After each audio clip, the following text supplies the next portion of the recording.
Hi everybody, David Lindstedt here.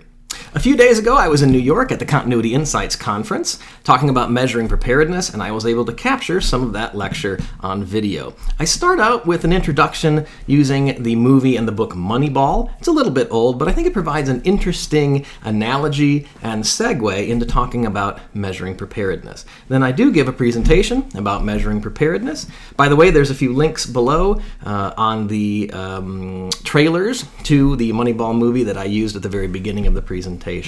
So thanks again to Continuity Insights New York, and please enjoy this presentation.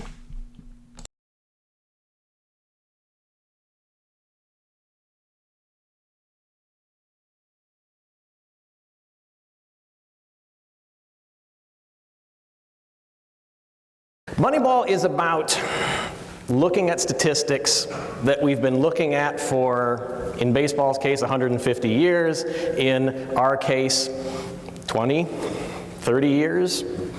Looking at those statistics on how to measure ourselves, how to count things, how to value what we're doing. In the terms of Moneyball, in the terms of baseball, the numbers that they were using were inaccurate, misleading. They led to a false sense of security, a false sense of winning, a false sense of being the best team. It was also a wrong, misleading, and inaccurate way to measure the value of a player, the value of a team. Moneyball is about the use of measurement, of reason, of a calculation in order to better measure, better evaluate, better talk about what we're doing. So in the next hour and a half, what we're going to talk about is determining preparedness, measuring preparedness, quantifying preparedness. But what we're really talking about is how to measure the value of your program. How to demonstrate the value of the work that you're doing. Demonstrate the value of the continuity and IT disaster recovery planning that you're doing and working for an organization. We need to stop counting. We've been counting lots of things. We need to start measuring those things.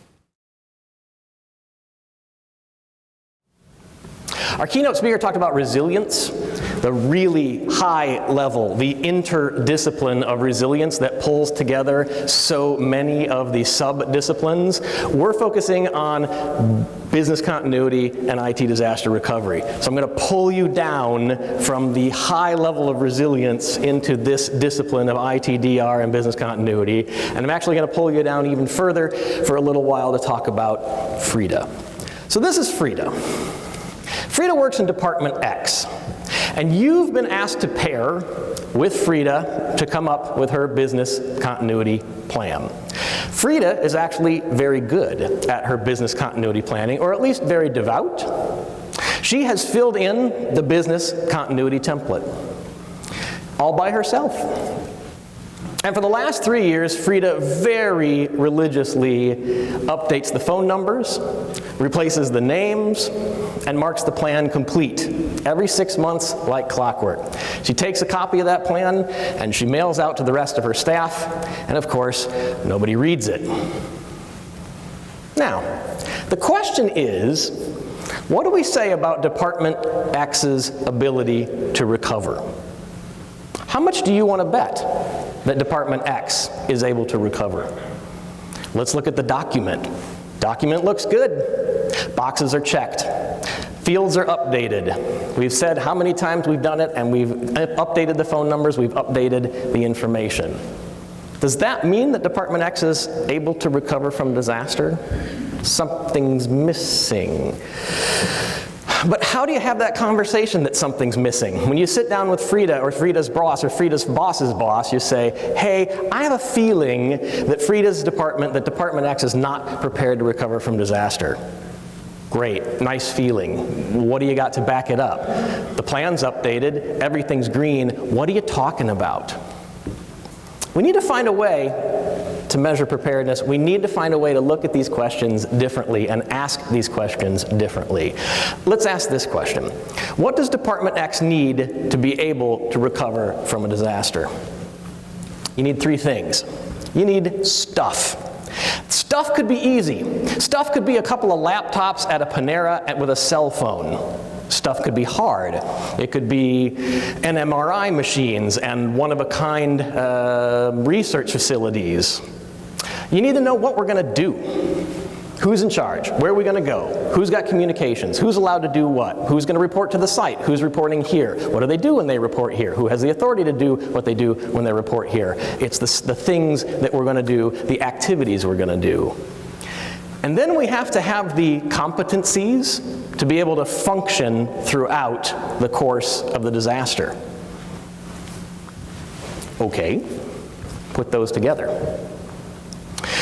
If we put these together, we see that recoverability is made up of the ability, the readiness of these three aspects, these three functions, these three factors.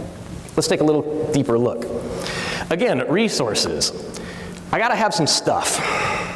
Like I said, this might be easy stuff. This might be hard stuff. This might be one-of-a-kind stuff. This might be minus 80 freezers. This might be data samples. This might be IT. This might be IT data. It might be easy to get these things. It might be hard to get these things, but I'm going to need these things to recover. I'm going to need to know what to do. Who's in charge? Where do I go? How do I coordinate? How do I set up my location? This helps us answer just one or two questions about what we're going to do.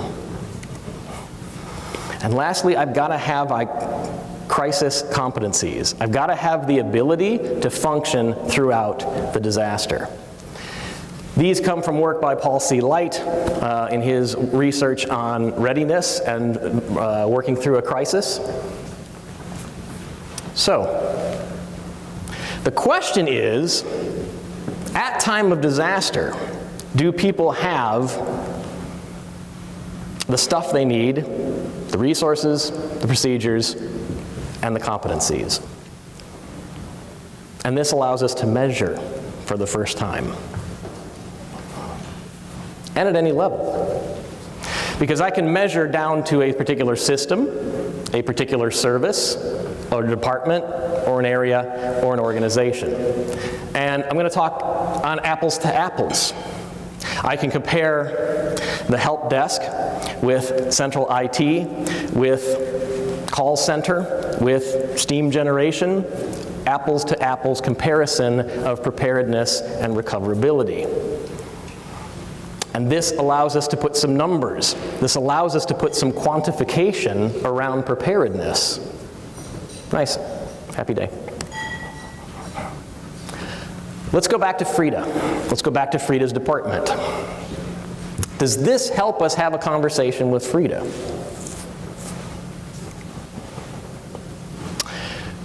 Everything in the document looks green. It's difficult to have that conversation with a green document.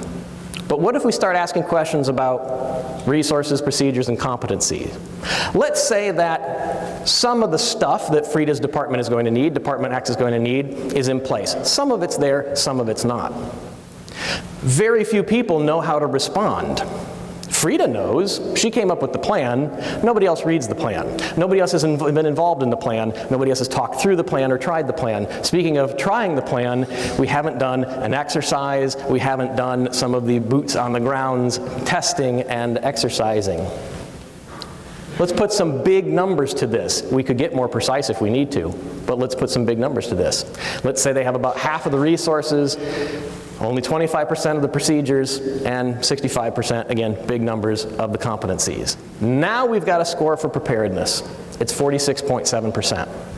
When we go back to Frida, when we go back to Frida's boss and Frida's boss's boss, we can say that now this is why I'm concerned. She looks good on paper, but there are significant risks with what is going to happen. So now we can talk intelligently, moving away from, well, I feel this, or I suspect this, or I worry about this, to actual numbers of preparedness. We can map this out. If we think about 100% preparedness at time of disaster, at the outside of the triangle, we can measure against 100% preparedness. What do you need to recover at time of disaster to meet your time frames and your degree? And what do you have? In this case, obviously, the lowest is the procedures. And we can talk about that. And now we can do a gap analysis. And now we can do a program to mitigate these problems. You know exactly what you're going to do next. You know exactly where the lowest hanging fruit is. You know exactly where the biggest risks are. You know exactly where to do efficient and effective planning with the dollars that you have. Now, we need to get a little more technical. We need to get a little bit more sophisticated. Because if we have a preparedness score of around 50%, how much money would you bet that Department X is able to recover from disaster? Would you give even money because it's 50%? And me neither. But why not? They're 50% prepared. How do we judge this? And how do we score that confidence? Again, I don't feel comfortable that Department X is able to recover. So what? Give me a number about that. What's interesting about these three factors is that they interact. They don't act in a silo. Let me take a very extreme example.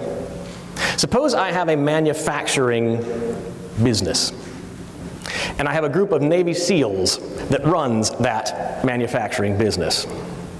And they have talked and trained and know exactly what they're going to do at time of disaster. So I have, let's say, 100% competencies, because these guys know exactly what they're going to do, and they're Navy SEALs, and they eat stress for breakfast. They know exactly what they're going to do. They have 100% of the procedures. But they don't have an alternate facility, alternate equipment, or the capital to buy it. What's their chance of recovery? Some things will come up, but by and large, 0%. They know what they're going to do, they know how they're going to do it, and they have no way to do it because they don't have any of the resources that they need. These three factors interact. So, when we talk about confidence in an organization's or a department or a service's ability to recover, these interact. And in the case of FRIDA, we've got about an 8% confidence index that that department will be able to recover. To me, that feels about right. I'd give you about 8 to 1 or 10 to 1 that FRIDA's Department X is able to recover what they need, when they need, at time of disaster. So you've got a recoverability confidence index. And now we can go back to senior level management. Now we can have discussions with the board, or the COO, or the chief risk officer, wherever we need to have them, because the difference between 100% preparedness and actual preparedness gets cashed out in terms of money, gets cashed out in terms of brand, lost services, and time. And we can now give quantitative scores to preparedness and the cost that that might have. So, we can do this at any level. We can do this with any service. We can do this with any organization, apples to apples, quantitative scores, and confidence indexes.